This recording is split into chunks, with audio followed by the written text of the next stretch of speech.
Bueno, pois moi boas noites, para mí tamén é unha satisfacción, un placer estar aquí na vila do Carballiño, nunha terra rica da humanidade. É unha mensaxe que, cando visito Portugal, os compañeros de Ponte de Lima, o presidente da Cámara, utilizaban como un reclamo. Os portugueses son moi dados a poñerle tamén as sobremesas así grandes nomes, pero neste caso non se equivocan. Efectivamente, o norte de Portugal é unha terra rica da humanidade, en patrimonio, en posibilidades, e nese sentido creo que co que expresou Sofía, co que expresou Andrés, poderíamos xa ter toda a batería de propostas, de argumentos de por que é necesario que o Bloque Nacionalista Galego acabe representación o vindeiro día 10 de novembro no Congreso e no Senado. E ímolo conseguir porque os galegos tamén cada vez están vendo como o bipartidismo, esta alternancia de PP e PSOE non muda nada na nosa sociedade. E ímolo conseguir porque cada vez Galiza está nunha situación de maior emerxencia social. Temos un problema moi grave que as nosas industrias punteiras no ámbito do sector naval, se sabedes todas aquelas grandes e fantásticas promesas que o señor Feixóo, presidente da Xunta, non fixera co desembarco aquí de Pemes, capital mexicano que iba a cambiar o futuro da ría de Vigo, e esta é a realidade en quiebra, nunha situación para os auxiliares moi grave. Temos unha situación tamén moi preocupante con Alcoa en toda a mariña de Lugo e toda a industrialización que Alcoa significa. Temos a Endesa nas Pontes con unha situación tamén que pon en perigo a propia comarca, e estamos nun territorio ourense no que o subdesenvolvemento, o envellecemento de poboación, a caída de poboación necesita de apoios, necesita de plans públicos, necesita de que haxa unha política de discriminación positiva para cambiar esta realidade. E non porque o noso país sexa un país pobre, non porque incluso a nosa terra ourensán, as comarcas de Ourense sexan unhas terras pobres. Ao contrario, podemos decir, e das entrevistas que temos tido, do coñecemento que un tamén ten, da propia realidade, pero que nós temos un país que está sendo empobrecido por esas políticas. Aquí estabades a falar do tren, podemos despois facer algún comentario, pero é evidente que cando a administración pública, en vez de estar ao servicio dos cidadáns favorecendo este desenvolvemento, o que fai son políticas que levan ao contrario, a despoboación, ao atraso, a dependencia, pois é moi difícil cambiar a situación. Eu levo toda esta campaña intentando insistir nunha idea que tamén o modelo Allariz a mí me reafirmou nesa posición. Os galegos levamos dicindo isto moitas veces. Castelao era o que predicaba cando estaba ali no Congreso dos Diputados, no Parlamento Español. Está falsamente extendida e tan interiorizada a idea de que os galegos somos un país pobre, que non temos recursos, e ademais, ainda por enriba, estamos ben e vamos bastante ben porque vivimos a conta da solidaridade do Estado. O Estado é tan bo con Galicia, é tan bo, é tan xeneroso que, en fin, eu non sei como nós non estamos aínda moito máis agradecidos. E claro, a realidade é que despois, cando uno empeza a ver e analizar os feitos, dice, vamos ver, nós vivimos a conta do Estado porque, como ben sabedes aquí, eu non sei vos, seguro que non pagades ni IRPF, ni IVA, non tedes imposto de sociedades, cando fumades non pagades ningún tipo de impostos, e botades gasolina, pois hidrocarburos tampouco. E entonces, o problema é que non queren facer as contas, queren que o expolio fiscal que nos están facendo, aínda por encima, estemos agradecidos pensando que nos financian en exceso. A primeira pregunta que se fai é: vos coñecedes algún ámbito no mundo onde alguén este mantendo a outros permanentemente de xeito altruista, porque sí, porque son simpáticos os gallegos, e entón nosotros vamos a financiar, vamos a ser sumamente solidarios con eles? E a realidade é que, fixadevos, mira, das contas da Axencia Tributaria poderían ser, hoxe en día que todo está controlado por bancos, saben de nós hasta cantos estamos aquí, como viñemos, toda a información é posible hoxe estruturala, e os galegos recibimos aproximadamente do entorno de 7.000 millóns de euros para a financiación da comunidade autónoma. Ao mesmo tempo, o Estado recauda aquí, porque o 50% do IBE é o que nos dan esa financiación, o outro 50% do IRPF, e outra parte do Estado recauda máis de 11.000 millóns de euros. É dicir, que entre o que Galiza recibe destes impostos e o que Galiza, os galegos, pagamos hai unha diferencia de casi 4.000 millóns de euros. Por que non facemos as contas ao revés? Vedes que o noso presidente anda todo preocupado, a ver, dádenos os 700 millóns de euros que nos debedes. Os de Madrid dicen, non, non son 700, son 300. E se ademais os principais gastos, sanidade, educación, servizos sociais, funcionarios son das comunidades autónomas, non sería lógico que eses 11.000 millóns de euros que recaudamos, que pagamos os galegos, os recaudáramos nós, os cobráramos nós, e despois dixéramos ao Estado, a ver, canto vale a graciosa monarquía que hai que pagar, que son campechanos e hai que mantelos, canto vale o Tribunal Supremo con toda a súa excelente labor que está facendo coas feministas, con todas as sentencias tan xustas que está facendo, canto vale a Garda Civil mentre non teñamos forzas e corpo de seguridade propio, canto vale aduanas, canto vale o Reina Sofía ou o Museo do Prado se hai que meterlo no gasto conxunto. Bueno, pois os vascos, para os vascos eso, que son máis ou menos da nosa dimensión, valen 700 millóns, o 6,5%, máis ou menos sería o que poderíamos que pagarnos. Ainda nos quedaban máis de 3.000 millóns de euros, dos que pagamos nós, para que a nosa sanidade, a nosa educación, o noso transporte, os nosos servicios públicos poderan mellorar. E ademais, non facerse así, sabedes o que está pasando? Que a nosa débeda cada vez se está incrementando máis. Feijóo empezou gobernando unha débeda que había na época do goberno do Partido Socialista e o BNG de 3.000 millóns de euros, 3.000 e pico millóns, e estamos hoxe en 11.000 e pico, máis dos 10.000 millóns de euros do orzamento da propia Xunta, porque a financiación que se recibe non é suficiente. E, en definitiva, sabedes por qué? Pois porque o que parte reparte queda a cambio de parte, porque este Estado é tan descentralizado, pero ao mesmo tempo non quere baixo ningún concepto perder os resortes que son os que teñen as caixas, os que ten a caixa e o que ten o mando. E claro, o Estado é tan xeneroso, tan abondoso, tan espléndido con Galiza, que resulta, por exemplo, que nós, a nivel financiero, estamos sofrindo tamén as consecuencias dese espolio. Galiza ten unha capacidade de aforro, os galegos ademais somos xente, sempre dixo o meu pai, hai que deixar algo, porque non vai a ser, non temos moita confianza no Estado, non daquilo que se vai a solucionar ben a sanidade, a educación, o que vai pasar. Bueno, pois temos aproximadamente dos datos do 2016 eran máis de 60.000 millóns de euros en depósitos nos bancos. Sabedes canto é o importe dos créditos, que os préstamos que os bancos teñen feito? No entorno de 43.000, 44.000, é dicir, hai prácticamente 16, 17.000 millóns de euros que están do aforro galego facendo que se desenvolvan outros territorios. E ainda por encima con un gran negocio, verdade? Porque o Estado querenos tanto, llamanos tanto, e mímanos tanto, e non sabe que facer por nós, que dixo, vamos a dar 9.000 millóns de euros á banca, as antiguas caixas, vamos a rescatar cos fondos de todos, e despois, en vez de seguir sendo pública, en vez de permitir que todo ese inmenso patrimonio que as caixas, en algún caso, empezouse incluso desde as institucións públicas, Caixa da Aforro Exponencial do Orense, posta en marcha pola Diputación en aqueles anos. Pois, en vez de conservar todo o inmenso patrimonio que ten, conservar toda a inmensa colección de arte, de plástico, pintura, de toda índole que as caixas posuían, pois o que se fai, isto é o que facemos todos na casa, facemos unha gran reforma no piso, metemos 10.000 euros de inversión e despois buscamos un, oi, quero por 3.000 e ya vendemos por 3.000, non? Isto é o que fai todo o mundo. Pois iso é o que fixo o Estado, buscar un señor venezolano para venderlle por 800 millóns de euros, que resulta que só as accións, as participacións que a carteira industrial que tiñan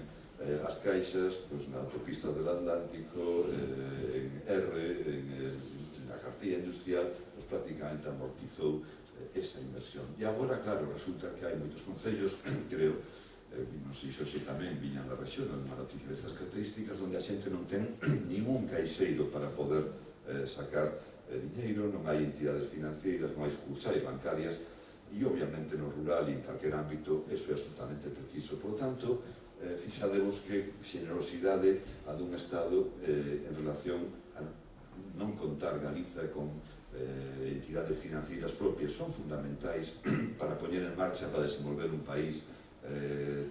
Cando alguén quere poñer en marcha un plan industrial, cando un goberno quere poñer en marcha un plan de servizos ou de equipamentos, bota man do aforro, bota man das entidades financeiras. Bueno, pois nós perdemos esa capacidade. Fixademos tamén no agravio. Bankia, na que se invertiu máis do doble do que se invertiu en Caixa Galicia non se privatizou, e sabedes por qué? Porque o Estado dixo que era sistémica, que era importante para o Estado, pero a banca e os galegos somos moi, querenos moito, pero non somos importantes. Entonces, efectivamente, mal vendeuse esta entidade financiera a Escotet e a Banesco, quedamos os galegos co cuaire, pois sin as nosas caixas, sin o que tamén despois noutros procesos significaron o Sabadell, o Planto Gallego, o Banco Pastor, que evolucionou todo Popular. Eu tiña Pastor Popular, Santander, e logo, pois non sei cal será. O Estado, en fin, expolionos tamén financieramente e fiscalmente, pero hai un caso no que era destes delitos que todos estades vendo. Por tanto, non é solo, é un pouco como cando tamén co terrorismo se empezou a facer estas políticas de aproveitar o terrorismo para introducir a legislación penal, para meter no mismo saco, e ao final, non, isto non vai comigo. Sí, despois ao final vai con nós na legislación restrictiva que están facendo. Tanto é así que eu he pensado moitas veces que hoxe nós non houberamos podido facer a revolta de Allariz. Hoxe, pois daquelas, xa fomos aos xulgados, tivemos que defendernos, fomos absoltos, pero un pouco que se puxo en pé, que dixo basta xa, que foi pacífico, que con folgas xerais, con manifestacións, con votacións, conseguiu cambiar a súa historia rapidamente. Hoxe, bueno, pois non habería posibilidade con estas normativas que están sacando a facerlle frente a calquera destas circunstancias. Por eso, eu quero animarvos e a decir xa para rematar que o voto bloque é un voto que vale doble. Vale para defender a Galiza que todos amamos, a esta Galiza que non só do bloque, sino que moita outra xente ve que debe ter peso, ter voz, nun momento no que ademais hai no Estado unha recomposición, unha reformulación, no que ademais son tan pouco serios os outros, porque vos pensades que tanto falar de España, de patriotas, e non son capaces de facer goberno, non son capaces de renunciar. Bueno, pois se tanto che interesa España, oye, sei un pouco generoso, chegai a un acordo, poñei un goberno de concentración, de facer de algo que fan en todas partes, pero non, estes é que é todo un teatro, toda unha apariencia, toda unha frivolidade na política que empeza a asustar, e eu creo que isto é o peor que pode ter, e que nós temos que estar presentes para defender ali os nosos intereses e para decir as cousas con tranquilidade, con voz pausada, pero con esta rotundidade e claridade que estamos falando abertamente aquí. Pero ademais de defender os nosos intereses, tamén vale para decir, mira, queremos unha España plural, unha España na que en Madrid se poda falar galego, catalán, vasco. Eu creo que non sería un problema hoxe en día que as grandes tecnoloxías. Non é bo, non hai outros países que o fan, non é saudable que tú podas decirle a un amigo e é un xesto de cortesía, en un non, bons días, bon día, buenos días. Tanto problema hai ter esa mentalidade. Por que te sinten agredidos cando tú falas o teu idioma e tes a tua cultura e expresas os teus pensamentos ou a tua música? Pois non teñen que ser. Ademais non dicen irónicamente que isto é un patrimonio que nos enriquece, que é fantástico. Bueno, pois eso ten que ter consecuencias prácticas, reais, e temos que entender que nós queremos tamén esa política social. Como é posible que tendo maioría de esquerda, non estes da Complutense, a lei Mordaza, a legislación das reformas laborais que se cargaron a negociación colectiva, a posibilidad de ter convenios e foran de eficacia, un dereito de conquista de traballadores, por que non modificaron nada desto? Porque ademais están indo en sentido contrario. O bloque sirve tamén para defender isto, para decir que esta xustiza que falla o que está fallando en relación, por exemplo, a violacións de Manresa do outro día, en relación á manada, isto non nós non o queremos aceptar, non o podemos aceptar e temos que dicirle que así isto nós non aceptaríamos esas normativas e esa legislación. Por eso, tamén esta outra perspectiva para aqueles que sintan os valores do progreso, da esquerda, das libertades, dos dereitos. O bloque sempre foi eso, e sempre falou claro, e sempre dixo, mira, se invaden Irak non é pola democracia, é polo petróleo, e é para que haxa máis terrorismo, porque vai haber máis terrorismo, se fan o mesmo en Libia, pois pasou o que pasou, e ao final, ainda que todos os medios estaban naquele momento facéndose unha película para decir o contrario, o bloque falou claro e sempre seguirá falando claro ese sentido. Por eso, tamén eu vos quero animar no Carballiño, na vosa fermosa comarca, a traballar de aquí ao día 10 a conseguir o mellor resultado cos amigos, cos coñecidos, no traballo, porque ao final vai ser tamén un orgullo como galegos que podamos ter voz propia, que podamos aparecer, e o decía tamén un alaricano, Vicente Reis Coser, diferente é ser existente, se non Galiza non está, Galiza non existe. Por lo tanto, ánimo, adiante, moitísimas gracias por estar aquí hoxe.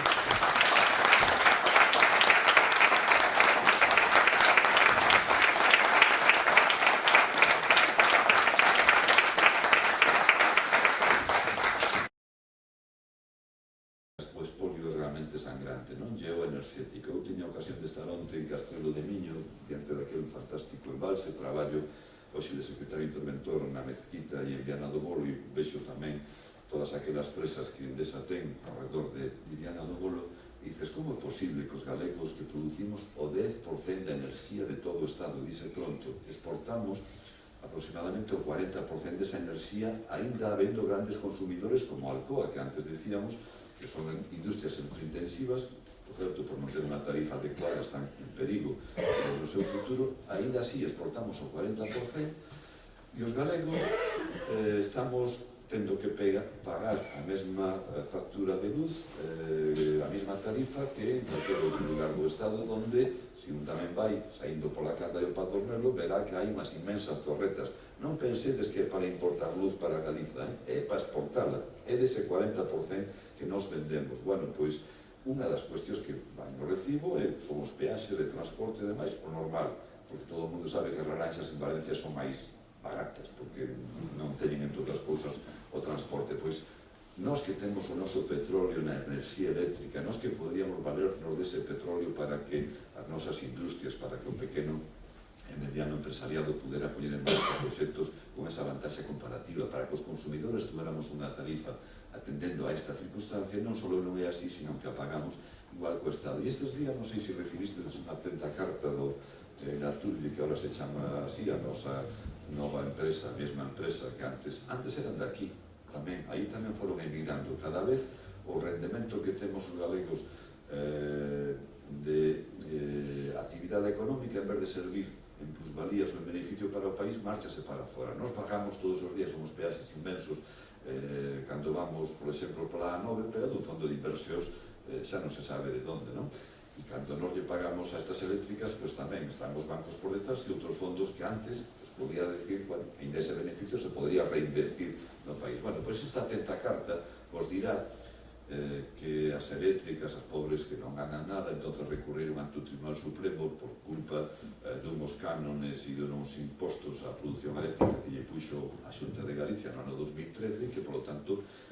o Tribunal Supremo, que sempre falla a favor das feministas, dos casos das mulleres máis que a Cataluña, pois, está conservando os dereitos e as libertades, que os das hipotecas é moi serio e riguroso o Tribunal Supremo en todos eses fallos, pois fallou a favor das eléctricas, porque as pobres eléctricas non se podían fundir e había que repercutir aos usuarios ese sobrecoste a partir do recibo do mes que ven. Este é o trato que ten Galiza, en fin, como vedes, fantástico, que nos ten que levar a estarlle sumamente agradecidos ao Estado español, a política que o Partido Popular e o PSOE practican habitualmente, porque non fan máis que pensar en nós, a ver como nos poden axudar, a ver como nos poden beneficiar, a ver como poden facer que os galegos disfrutemos da comodidade de non pagar impostos, de vivir como marajás a costa do resto dos españoles que se desviven por nos. Bueno, pois este discurso que tan repetido está, hai algúns compañeiros, algúns compatriotas nosos que o creen. Eu creo que é importante que intentemos cambiar esta idea con datos, con feitos, con rigor das cifras, porque ao final o da enerxía, pois eu creo que é algo transparente, como a propia luz, para entendelo e para saber